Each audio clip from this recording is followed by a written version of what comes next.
Hello everyone. In this video, I am going to show you how to withdraw assets on the HTX app. First thing you need to do is to open the HTX app on your device and log in to your account. Next, go to the Wallet or Assets section. Now select the asset you want to withdraw, for example Bitcoin, Ethereum, USDT, etc.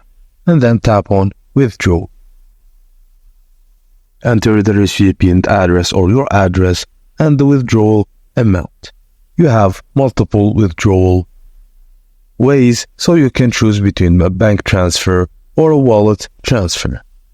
Confirm the transaction and follow any security prompts provided by the HTX app. Finally, wait for the withdrawal to be processed and confirmed. And that's it, guys. All you have to do is check your account to see if the assets are there. Thank you for watching, and please don't forget to like and subscribe for more.